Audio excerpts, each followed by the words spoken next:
ஏன் சட்டமன்றத்திற்குள்ளே தளர்வு, சோர்வு, தயக்கம், மயக்கம், இயலாமை? ஆனால் திருச்சியில் ஏன் இந்த வீர வசனம்? அந்த வசனத்தை எழுதி கொடுத்தது யார்?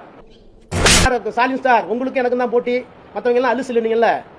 முதலமைச்சர் அவர்களே, உங்களுக்கு ரொம்ப சங்கடமா இல்ல? நான் வேற வார்த்தை பயன்படுத்த விரும்பல. அந்த அல்லு சில்லு வீட்டுக்கு நீங்களே போய் சால்வை போட்டு அவங்களோட ஓட்டை வாங்கினீங்களே, அந்த அல்லு சில்லு கிட்ட போய் கெஞ்சி கூத்தாடினது தில்லுமுல்லா அரசியல் அநாகரிகமா? அதனால என்ன 24 மணி 25 மாத்திடலாமா? நாளைல இருந்து நான் ஒரு நாளைக்கு 24 நேரம் சார் மேடம், நான் இவருக்கா 25 மாத்திட்டுமா? 360 நாள் இன்னொரு 10 லட்சம் இல்லாமா? எதுக்கு நேரம் கேட்கறேன்? ஏன் இவ்வளவு கேள்வி என்ன கேட்கறீங்களா? முதலமைச்சர் கேட்க மாட்டேங்கிறீங்க ப்ரோ. விஜய் ப்ரோ, இதுவும் நியாயம் இல்ல ப்ரோ, கேளுங்க ப்ரோ. தூர சத்தியம், ஓர சத்தியம், கோர சத்தியம், பார சத்தியம், தூர்ந்து போன சத்தியம். ப்ரோ விஜய் ப்ரோ, எங்க ப்ரோ போச்சு உங்களுடைய சக்தி பிஎம்க்கு முன்னாடி? ஏன் bro honourable chief minister bro, why bro ஏன் பேசாம வந்தீங்க? ஏன் ப்ரோ பிரஸ் பாக்குறதுக்கு தைரியம் இல்ல ப்ரோ? திருவள்ளூர் காவி கலர் போட்டிருக்காரு கவர்னர். உங்க அமைச்சர் கேட்டாங்க என்ன சொல்றாங்க? அதை இப்ப பத்தி பேச வேணாம்.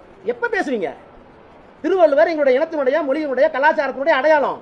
பிறப்புக்கும் எல்லாம் உயிருக்கும் எம்பளம் போட்டுட்டா பத்தாது. எங்களுடைய மொழியை, இனத்தை தாழ்த்துகிற ஒருவரை கேள்வி கேட்பதற்கு துப்புள்ளாத ஒரு சக்தி எங்களை பார்த்து தீய சக்தி, தூர சக்தின்னு சொல்லுவீங்களா? நீங்க என்ன சக்தி? நார சக்தியா?